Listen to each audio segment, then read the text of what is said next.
저희가 이제 시가서가 들어갔는데요. 시가서 개간 보셨고요. 욥기 시편을 봤습니다. 욥기 시편을 통해서 여호와를 경외하는 자들의 삶 가운데 여러 가지 어려움과 고통 가운데 고백들을 저희가 봤습니다. 그런 여호와를 경외하는 것이 무엇일까? 그리고 어떻게 경외할 것인가? 이것에 대한 많은 궁금증, 그 다음에 많은 배움, 많은 가르침이 있어야 되는데 바로 이 가르침, 그것이 잠언에 포함되어 있습니다. 그래서 잠언을 보시면 여호와를 경외하는 것이 지혜의 근본이라고 합니다. 여호와를 경외하면서 살아가는 것이 무엇일까 그랬을 때 그것이 바로 지혜의 근본입니다. 우리가 많은 사람들이 지혜를 얘기합니다. 삶의 지혜도 얘기하고요. 또 여러 가지 일의 지혜도 얘기합니다. 그런 모든 삶의 지혜의 근본은 바로 여호와를 경외하는 겁니다.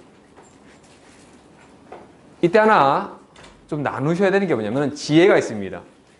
이 지혜는 세상의 지혜도 있습니다. 믿지 않는 사람들이 세상 살면서 지혜 있습니다. 많은 나이 많으신 분들이 그 세월을 시내 오시면서 쌓인 지혜가 있습니다. 하지만 이 지혜와 잠언이 얘기하는 지혜는 좀 다릅니다. 삶의 지혜, 많은 지혜도 있지만 그 지혜의 핵심은 우리가 그 지혜를 가지고 살아가는 삶에 우선적으로는 여호와를 경외하는 이 삶을 살아가는 데 지혜가 필요하고 그 삶을 통해서 우리가 하나님 앞에 바르게 살 수 있다는 것을 얘기하고 있습니다. 또한 세상을 만드신 하나님을 따르는 사람으로서 어떻게 경외할 것인가, 그분을 경외하는 지혜를 어떻게 얻을 것인가를 잠언에서 얘기하고 있습니다.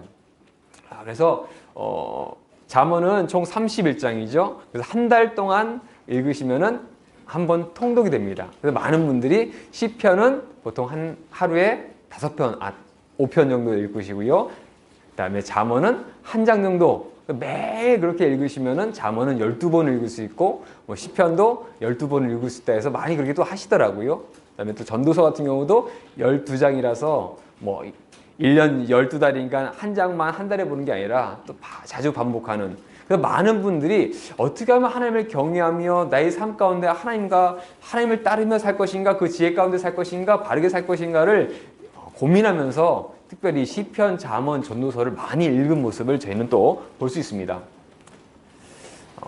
히브리어로 미셸레라고 합니다. 미셸레라고 하는 잠언, 비유라고 하는 말씀인데요. 그래서 헬라어 성경에서는 파로이미 아이 살로몬토스라고 해서 이 미셸레라고 하는 이름에 솔로몬의 이름을 붙였습니다. 왜냐면은 잠언의 대부분의 기록이 좀 솔로몬의 기록으로 되어 있기 때문에 솔로몬의 잠언으로 보고 있습니다. 시편은 많은 편들이 다윗의 시편이죠. 그래서 보통 시편은 다윗이 썼다라고 많이 얘기하는 것이 대다수가 다윗이다 보니까 그런 대표성이 있습니다. 마찬가지로 솔로몬도 지혜라고 했을 때는 대표적인 사람입니다. 성전 이후에, 성을 건축한 이후에 그의 삶이 점점 타락한 삶을 살았지만 어쨌든 그가 이전에는 하나님께서 주신 지혜로 말미암아 또한 듣는 마음으로서 바르게 살았던 모습도 있었고 그 지혜의 대표성이 있습니다. 그러다 보니까 솔로몬의 잠언, 그리고 또 잠언 가운데서도 솔로몬의 많은 잠언이 포함되다 보니까 솔로몬의 잠언의 기록을 솔로몬이 했다라고 얘기하기도 합니다. 기록자는 첫 번째 솔로몬입니다. 말씀드렸듯이 많은 잠언의 기록이 솔로몬이 했던 이야기 가운데 나옵니다. 솔로몬이 직접 지었던 이야기도 있고 뒤에 보시면 히스기야의 신하들이 편집한 솔로몬의 잠언, 솔로몬이 했던 잠언 가운데 히스기야 당시에 편집되어서 신하들이 묶었던 잠언도 포함되어 있습니다. 그러니까 많은 잠언의 이야기가 솔로몬에 의해서 제작됐고 그 가운데 또 지혜자라고 하는 이름이 없는 지혜자들의 또 잠언이 일부 있습니다. 그리고 잠언 가운데서는 단순히 이스라엘에 속한 사람들이 아닌 사람들의 지혜도 있습니다. 누구냐면 바로 아굴과 르멜 왕의 어머니의 잠언이 있습니다. 이들은 이방인으로 보고 있습니다. 이방인인데 여기에 속했다. 그게 세상의 지혜인데 쓸만하니까 갖고 왔다. 이것이 아니라 이들이 말하고 있는 이 잠언, 가르침의 이야기 가운데서는 단순한 세상 가운데 살아가는 모습을 얘기한 것이 아니라 너희가 하나님을 경외하며 그 마음을 가지고 잘 살아가는 방법에 대해서 이야기합니다. 그러니까 이방인이었던 아굴도 르멜 왕의 어머니도 하나님을 경외하는 마음을 가지고 어떻게 하면 너희가 잘 살아갈 것인가, 또 뭐 르멜 왕의 어머니 같은 경우는 어떻게 하면은 하나님을 경외하는 왕으로서 바르게 통치하고 너의 배우자가 될 사람을 어떻게 구할 것인가에 대한 이야기도 합니다. 그런 이야기가 그래서 솔로몬 지혜자, 그다음에 아굴, 그다음에 르멜 왕의 어머니의 잠언이 이 잠언에 포함되어 있습니다. 배경입니다. 배경은 솔로몬 시대를 볼 수 있습니다. 특별히 아굴과 르멜의 왕의 잠언 그리고 잠언의 이야기가 단순히 잠언에서만 나온 것이 아니라 애굽에서 궁중의 잠언들, 궁중에서 왕자를 가르치던지 그런 이야기들 가운데 있습니다. 한번 생각해 보십시오. 지금부터 BC 주전 1400년이니까 한 3000년 전입니다. 그 당시면은 우리나라 역사로 보면은 고조선 되기도 훨씬 전입니다. 시대적으로요. 왜냐면은 예수님이 태어나실 때가 이제 삼국시대 고쯤이기 때문에 훨씬 더 뒷시대에 있습니다. 그러니까 글씨를 알고 글씨를 기록하고 이것을 전수할 수 있을 정도의 지혜층은 대부분이 고위층입니다. 정치인들, 그 다음에 종교인들. 그래서 바벨론이나 아수르나 그런 제국들이 전쟁을 벌일 때 꼭 먼저 전쟁의 포로를 잡아가는 사람들이 종으로 그냥 쓸 사람들을 데리고 간 것이 아니라 지식층을 데리고 갑니다. 그러면 그들이 만약에 이스라엘에서 지식층에 있던 사람들이 일부 위에 있는 사람들 대부분 데려간다 그러면은 그 나라를 운영할 만한 능력된 사람이 상당히 없는 겁니다. 그러니까 속국으로 봉신국가로 만들어서 그들을 데리고 감으로 말미암아 자신들의 머리가 뛰어난 사람들이 있어가지고 뭔가 반란을 일으키고 독립할 수 있는 그런 건덕지를 없애는 거죠. 뭔가 가르침을 줄 수도 없고 앞에 있던 사람이 기록했던 내용을 읽을 수 있는 사람이 극소수가 돼버립니다. 그러니까 그렇기 때문에 1차, 2차 포로 귀환 때도 많은 뭐 다니엘이나 에스겔이나 그런 높은 사람들, 관직에 있는 사람들을 데리고 가는 이유가 바로 그런 이유도 있었습니다. 그러니까 그런 시대에 있기 때문에 과연 솔로몬 시대 그 가운데서도 그런 지혜가 곳곳에서 있었는데 그것이 잠언 가운데 포함되어 있습니다. 이방인의 아굴도 있고요. 르무엘 왕의 잠언도. 그럼 과연 그들의 이야기들이 어떻게 들어왔을까? 그리고 그들이 어떻게 하나님을 경외하게 했을까? 경외할 수 있었을까? 솔로몬의 기록에 보시면 시바형도 오고요. 많은 사람들이 솔로몬의 지혜를 듣기 위해서 왔습니다. 그러면서 하나님에 대해서 알게 되었고 하나님을 경외하게 되는 많은 사건이 있었습니다. 그래서 아마 이 잠언들의 기록들이 모이게 된 1차적인 시대가 솔로몬 왕 시대로 보고 있습니다. 그 세계화 시대, 주변에 모든 나라들이 솔로몬 이스라엘로 왔던 그 시대로 보고 있습니다. 그 가운데 또 무역도 워낙 활발하고 그 이스라엘로 지나가 있는 그 4개의 대로를 다 이스라엘이 관할하고 있었기 때문에 그 가운데 있었던 그 주변 나라들의 여러 문화들 그런 것을 다 받아들이면서 그것이 함께 오고 있던 그 당시로 보고 있습니다. 그렇기 때문에 왕실에서도 많은 왕들의 지혜도 있었겠죠. 그러니까 아굴이라든지 르무엘도 보통 왕가에 있는 사람들이라고 보기도 합니다. 그러다 보니까 이들의 왕실 가운데서 있던 특별히 솔로몬에게 와서 하나님을 경외하게 된 그들이 가서 자신의 나라에서 자신들의 자녀나 그 나라 사람들에게 하나님을 경외하면서 이렇게 살아야 된다. 솔로몬 봐봐라. 하나님을 경외하면서 살려니까 저렇게 부강한 나라, 튼튼한 나라, 위대한 나라 되지 않느냐라고 하는 그것이 점점 교류가 되기 시작하면서 그 내용이 왔다는 거죠. 그래서 그런 학문적인 교류가 있었고 그런 내용들이 잠언 가운데 또 포함된 것도 볼 수 있습니다. 그래서 아까 말씀드린 왕실 중심입니다. 왜냐면은 그 시대가 어쨌든 고위직, 왕실 중심으로 하는 모든 문화들이 발전하다 보니까 그런 부분이 있고 그 가운데 아굴이라든지 솔로몬이라든지 히스기야라든지 그런 왕의 이름도 많이 거론된 것도 볼 수 있습니다. 기록연대입니다. 솔로몬의 통치 시대에 있던 BC 주전 970년에서 931년으로 볼 수 있습니다. 그리고 그렇게 기록연대가 있는 반면에 뒤에 보면은 히스기야가 신하들이 편집했던 부분이 있기 때문에 BC 720년쯤에 또 한 번 이것이 편집되어서 왔었고 최종적인 편집은 BC 500년 포로 후기를 거치게 되면서 그들이 오게 되지 않았을까라고 보고 있습니다. 시편도 마찬가지로 편집이 계속 되고 있는 가운데 최종적인 완성이 되었었고 잠언도 그런 과정 가운데 이렇게 편집이 되었습니다. 하지만 시작하다 보면 그냥 솔로몬 시대부터 970년부터 오랜 시간 동안 그리고 정말 그들이 삶의 가운데서 어떻게 하나님을 경외할 것인지에 대한 늘 그 고민과 그것을 가르치기 위한 그 글들이 바로 이 잠언이었습니다. 여기 보시면은 이거는 기록인들로 이제 보시면요, 솔로몬의 잠언 이제 첫 번째, 두 번째가 있는데요. 근데 이제 솔로몬의 시대에 있었고요. 그다음에 지혜자의 잠언이 이제 천년경에 보고요. 솔로몬의 잠언은 특별히 히스기야 왕의 시기였던 이 편집됐던 시기에 있었고, 그다음에 아굴과 르멜의 잠언은 아마 요쯤이지 않을까. 이건 정확하게 언제인지 모릅니다. 솔로몬 시대 같기도 하고 히스기야 왕 시대 같기도 하고 그냥 그 사이쯤에 들어왔기 때문에 특별히 이제 히스기야 왕 때 편집되던 부분이다 보니까 이때 아마 들어오지 않았을까라고 보기도 합니다. 그래서 이렇게 기록연대가 잠언들의 각각의 또 이렇게 솔로몬의 잠언이라든지 지혜자의 잠언이라든지 아굴과 르멜 왕의 어머니 잠언이 좀 약간씩 기록연대가 이렇게 구분되는 모습도 볼 수 있습니다.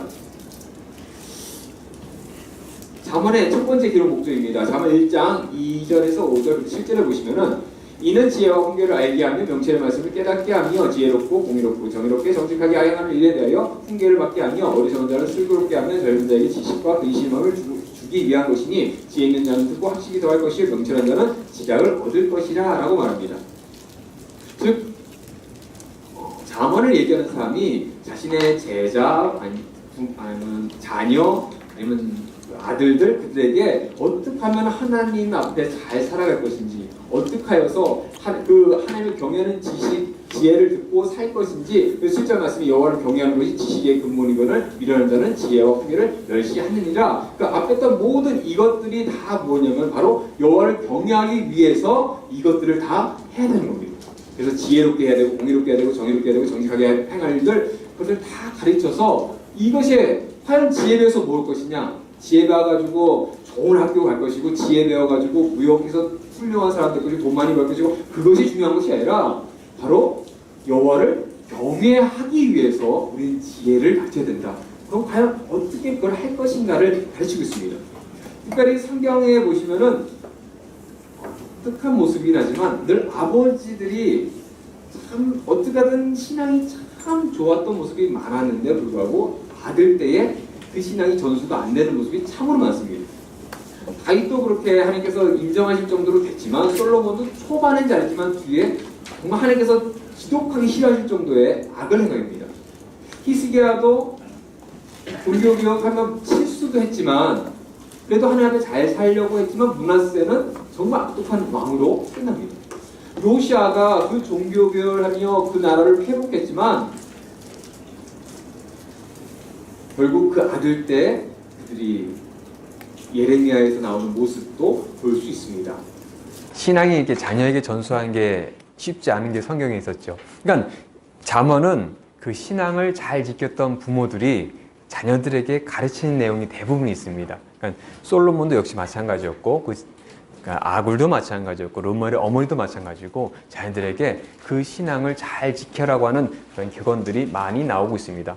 그 목적은 바로 여호와를 경외하는 것, 이 지혜를 우리가 가지고 이걸 가지고 우리가 세상 가운데 살아가야 된다, 삶을 살아야 된다라고 하는 현재적인 이야기들. 그러니까 시편은 그 고통 가운데 있었던 하나님을 경외하기 때문에 당하는 고통 가운데는 노래가 있었다면은 그 삶 가운데 실질적으로 무엇을 어떻게 지키면서 경외할 것인가라고 하는 아주 실질적인 얘기가 바로 이 잠언 가운데 있습니다. 첫째로 보시면요, 다윗의 아들 이스라엘 왕 솔로몬의 잠언이다 라고 하면서 솔로몬의 잠언이라고 하는 얘기를 시작하고요. 끝절에는 그 손의 열매가 그에게로 돌아갈 것이요 그 행한 일로 말미암아 성문에서 칭찬을 받으리라 그러면서 우리가 많이 알고 있는 현숙한 여인에 대한 이야기로 끝나고 있습니다. 즉 첫부터 한국 개혁개정에서는 아들들아라고 하는 부분이 계속 나오게 되고 아굴의 부분도 그 르무엘의 어머니도 마찬가지고 좀 남자들 위주로 아는 이야기가 좀 있습니다. 그러면 당시의 시대가 어쨌든 특별히 아들들에게 얘기하는 부분이 있기 때문에 그런 부분이 좀 주하게 있지만 그것이 단순히 아들에게만 국한된 이야기가 아니라 보편적인 이야기죠. 단지 대상이 아들을 놓고 아들에게 얘기할 뿐이지 거기에 딸을 놔도 상관이 없습니다. 마지막에 있는 현숙한 여인 같은 경우는 좀 반대겠죠. 이제 현숙한 여인이 아니라 현숙한 남편, 하나님을 경외하는 남편을 얻는 방법. 여기서는 하나님을 경외하는 여인. 그러니까 살아가는 모든 순간, 결혼까지도 하나님을 경외하는 사람과 만나고 하나님을 경외하는 삶을 살아가야 된다는 것으로 잠언이 얘기하고 있습니다. 여기 보시면요. 전체 보기로 두 가지로 볼 수 있습니다. 솔로몬의 잠언이 있고요. 그다음에 지혜자들의 잠언이 있습니다. 그러니까 솔로몬의 잠언은 이 솔로몬의 시대 때 기록된 것으로 볼 수 있고, 지혜자의 잠언은 지혜자의 잠언도 있고요. 히스기야 왕들이 편집했던 솔로몬의 잠언도 있고, 아굴의 잠언, 르멜 어머니의 잠언이 포함되어 있습니다. 그러니까 앞에는 솔로몬의 잠언이 대다수가 있다면 뒤에는 솔로몬의 잠언 외에도 많은 주변 지혜자들, 그다음에 이방인들의, 그러니까 이들도 역시 하나님을 경외하는 삶을 살아라고 하는 가르침을 우리에게 주고 있는 것을 볼 수 있습니다. 그래서 보시면요, 잠언의 목적입니다. 아까 보셨듯이 여러 가지가 있지만 결국은 여호와를 경외하는 것이 지식의 근본이고, 이것을 우리가 찾기 위해서, 얻기 위해서, 그리고 살기 위해서 우리는 잠언의 말씀을 보면서 그렇게 살아가야 된다라고 얘기하고 있습니다.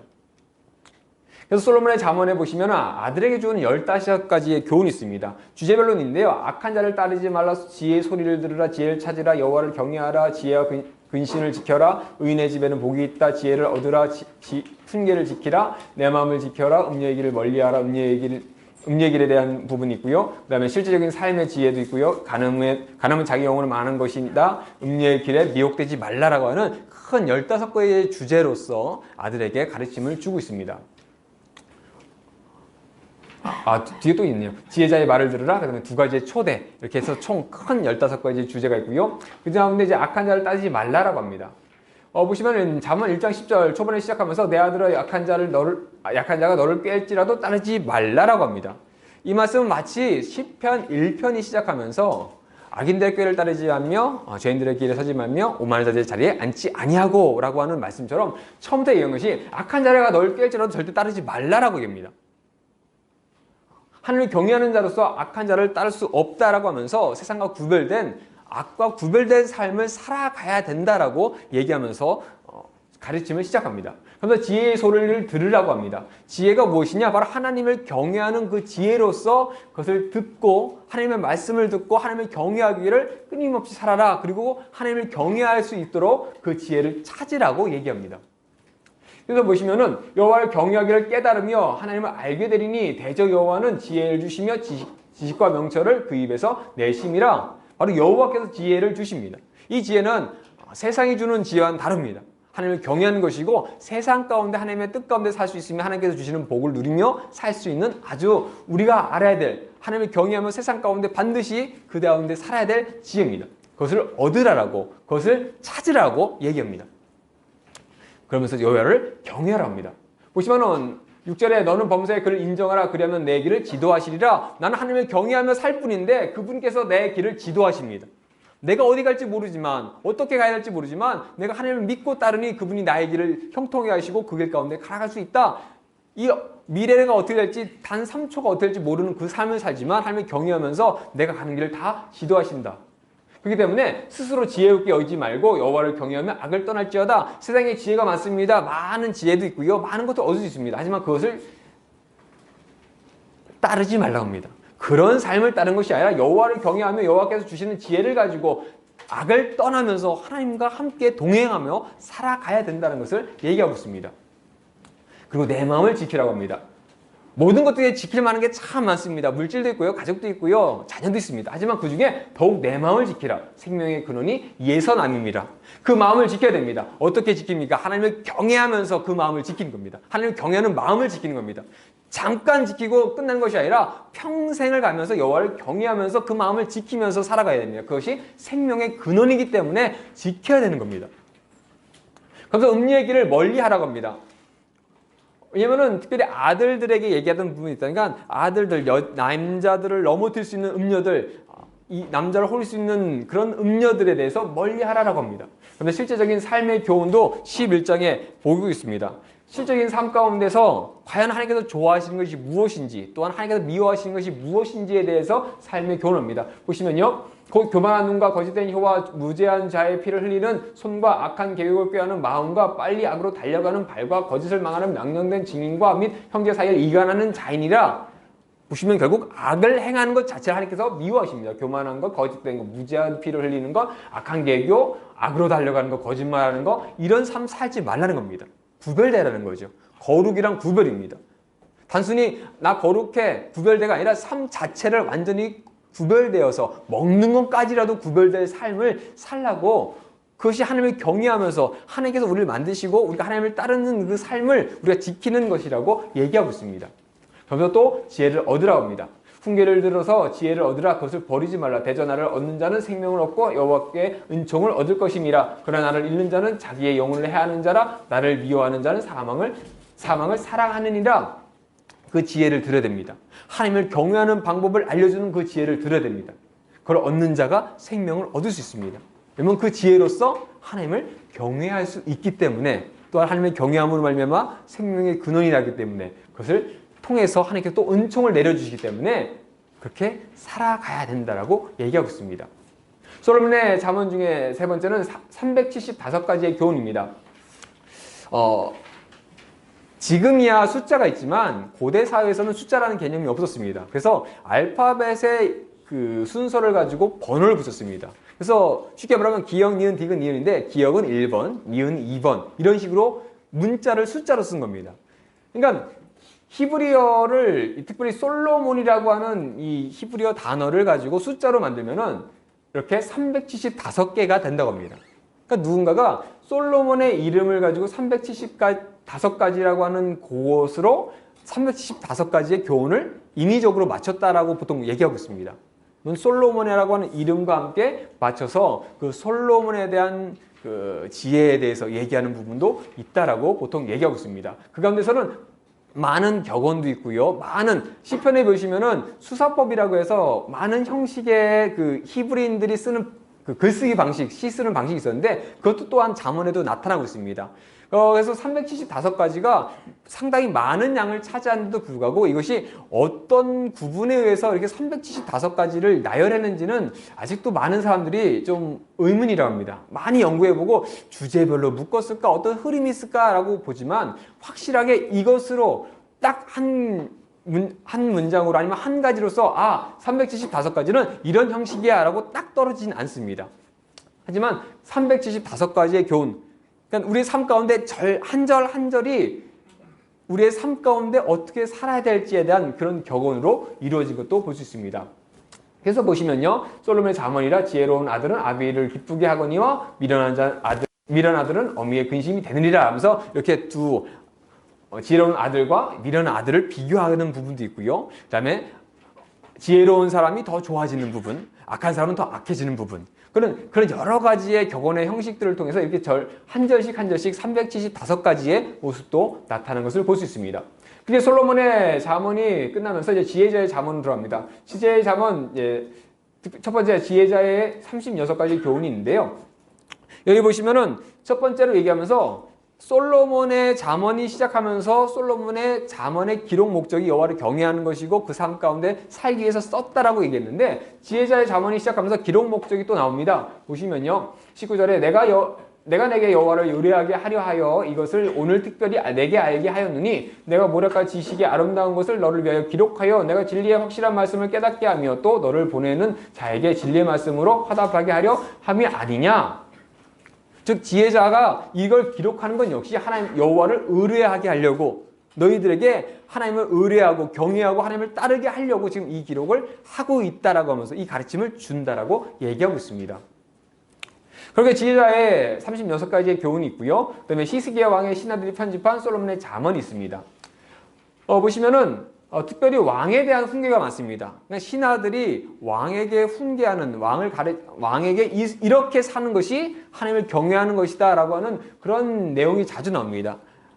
왜냐면 아하스 시대 때 아수르의 그 신상도 갖고 오고 온갖 그렇게 살았던 그 당시에 히스기야가 과연 하나님을 경외하는 삶이 무엇일까 고민하면서 또 종교개혁을 하면서 어떻게 가르쳐야 될 것인가, 신하들이 솔로몬의 잠언을 갖고 와서 왕, 폐하, 이렇게 사는 것이 바로 하나님을 경외하는 삶입니다 라면서 왕에 대한 훈계의 내용도 많이 나오고 있습니다. 그 가운데는 사람의 관계에 대한 잠언도 있고요, 다양한 행동 양식에 대한 규정의 잠언들도 있습니다. 그래서 그 가운데 보시면 누가복음에 예수님께서 말씀하시는 그 내용이 잠언과 좀 비슷하게 나오는데 보는데, 잠언에 보시면 25장 6절 7절에 왕 앞에서 스스로 높은 채 하지 말며 대인들의 자리에 서지 말라. 이는 사람이 내게 이리로 올라오라고 말하는 것이 내 눈에 보이는 귀인 앞에서 저리로 내려가라는 말하는 것보다 나음이니라. 많이 들어보셨죠? 자식자리에 맨 위에 앉았다가 다른 높은 사람이 또 오면은 저기 끝으로 보내고 이 사람을 앉히는 그런 얘기를 예수님께서 하시는데 그 말이 또 잠언에서 나타납니다.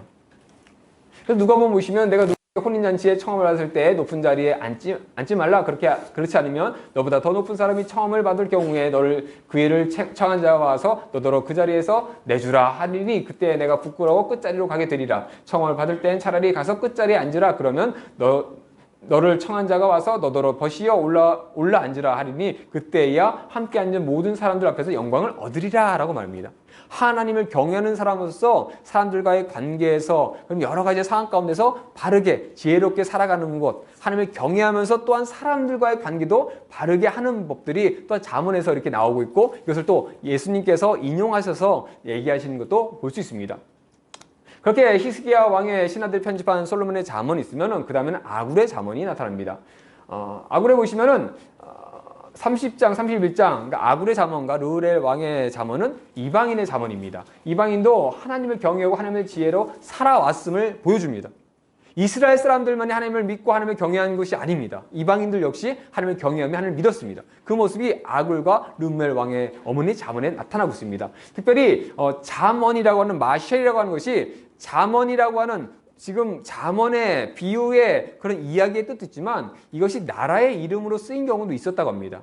이스라엘 주변에 있던 나라에 있다 보니까 그러다 보니까 아굴의 잠언 이게 아굴이 한 잠언인지 마셸이라고 하는 나라의 왕이었던 아굴이 한 이야기인지 이게 두 가지가 같이 얘기가 된다고 합니다. 그러다 보니까 그래서 아굴도 왕이었을 것이다. 그리고 르우엘 왕 그것도 이방인의 왕이었고 그 어머니가 얘기했다라고 얘기하고 있습니다.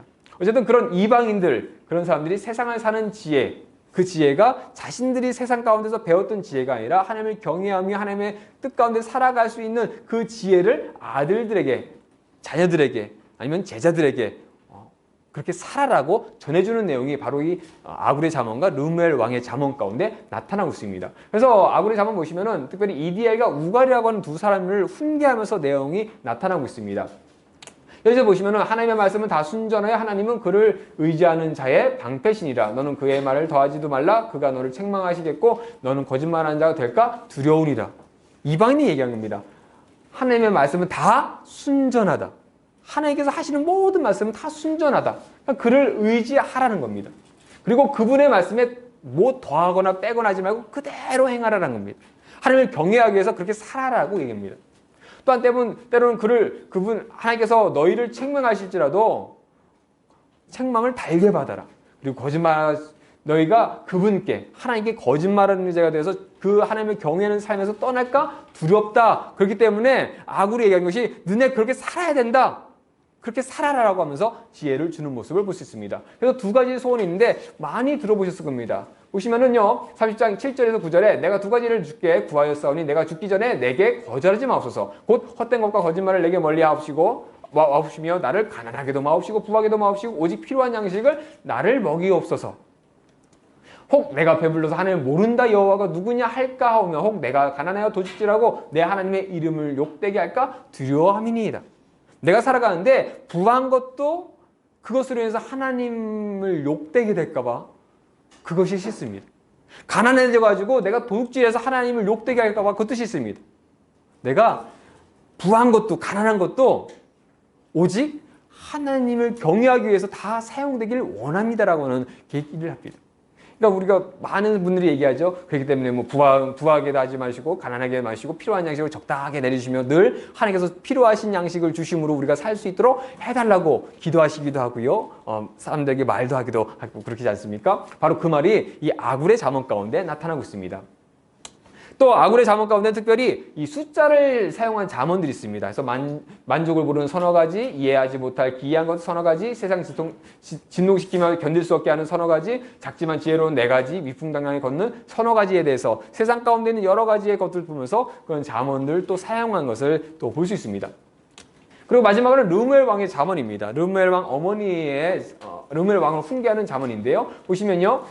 특별히 31장 3절 4절 그리고 8절 9절 보시면은 내 힘을 여자들에게 쓰지 말며 왕들을 멸망시키는 일을 행하지 말지어다. 르무엘아, 포도주를 마시는 것이 왕들에게 마땅하지 아니하고 왕들에게 마땅하지 아니하며 독주를 찾는 것이 주권자들에게 마땅하지 않도다 라고 하면서 왕이 되었음에도 불구하고 하나님을 경외하는 자로서 어떻게 살 것인가, 그거를 그렇게 하나님을 경외하며 얻은 힘 가지고 여자들에게 쓰지 말고, 또한 다른 왕들 멸망시켜서 없애버리는 데 사용하지 말고, 또한 포도주 맞아가지고 그 취해가지고 왕이 해야 될 마땅한 일 하지 못하는 일 살지 말고, 그런 독주 찾지 말고 바르게 하나님을 경외하면서 그 나라를 잘 다스리면서 하나님의 믿는 나라로 만들어 가라고 그 르멜의 왕의 어머니가 교훈하고 있습니다.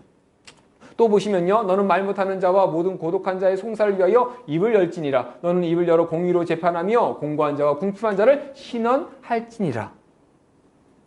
솔로몬이 왕이 되면서 1,000번째를 버리면서 하나님 앞에 고백했던, 하나님께서 무엇을 네가 받기를 원하느냐 했을 때 그가 얘기했던 것이 재판을 위해서 듣는 마음을 주십시오, 듣는 지혜를 주십시오라고 했는데, 마찬가지로 르무엘 왕의 어머니도 마찬가지입니다. 네가 왕으로서 많은 주권 나라를 다스리는데 그것도 중요하지만 또한 재판도 공의롭게 하나님을 경외하면서 그 가운데 공의롭게 재판하고 공고한 자와 궁핍한 자를 신원하라, 그를 도와라, 그들을 어렵게 하지 마라 라고 얘기하고 있습니다.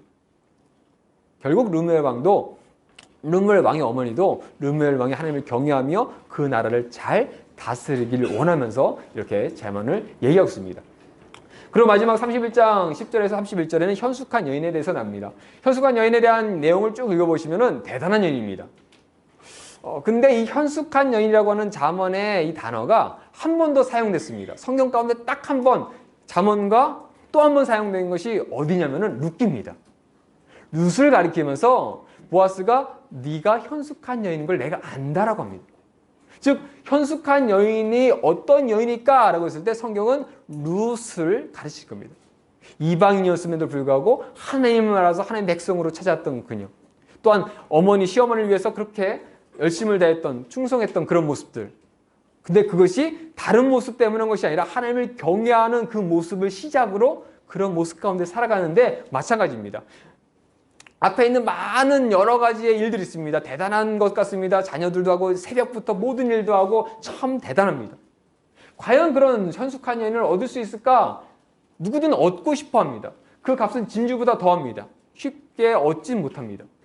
근데 그런 것들, 만약에 앞에 있는 하나님을 경외하는 것 빼고 나머지 참 그 많은 능력을 다 갖는 것도 좋지만 그런 것도 다 거짓되고 아름다우고도 헛된다. 왜냐? 아무리 그렇게 좋을지라도 먼저 여호와를 경외하는 여자가 아니면은 소용이 없다. 우선 여호와를 경외하는 여자로서 하나님을 경외해야 되고, 또한 그런 일을 해야 칭찬도 받고 그 손의 열매가 그에게로 돌아가고 그 행한 일로 말미암아 성문에서 칭찬받을 것이다. 하나님을 경외하며 그렇게 살기 때문에, 자신의 자리에서 그런 삶을 살기 때문에 하나님께서 그에게 열매를 주시고 그 행한 일로 말미암아 칭찬도 받게 해 주신다는 겁니다.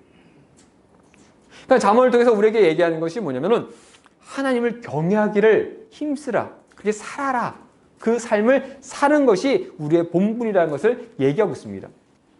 그렇기 때문에 여호와를 경외하는 것이 지혜의 근본이다. 세상 가운데 무엇을 찾을까? 무슨 지혜를 얻을까? 우선 여호와를 경외하는 것, 그것을 찾으며 단순히 믿는다, 행한다 이런 것이 아니라 실제적인 우리의 삶 가운데서의 삶의 모습에서 이런 삶을 살며 여호와를 경외하며 그 가운데 살라라고 얘기하고 있습니다. 잠언에서는 여호와를 경외하라는 말씀이 15번 나옵니다. 그렇게 중요하다는 겁니다. 그런 지혜로운 삶을 살며 여호와를 경외하기를 가르치고 배우고 살라는 것이 바로 이 잠언의 말씀입니다. 자, 이렇게 잠언의 말씀이 있습니다. 경외하는 삶을 살아야 되는데 사람들이 늘상 하나님 앞에서 경외하며 살면 좋은데 이 사람의 굴곡이라는 게 있죠. 좋을 땐 좋지만 안 좋을 땐 또 안 좋습니다. 믿음이 좋아질 때 좋지만 떨어집니다. 솔로몬처럼요.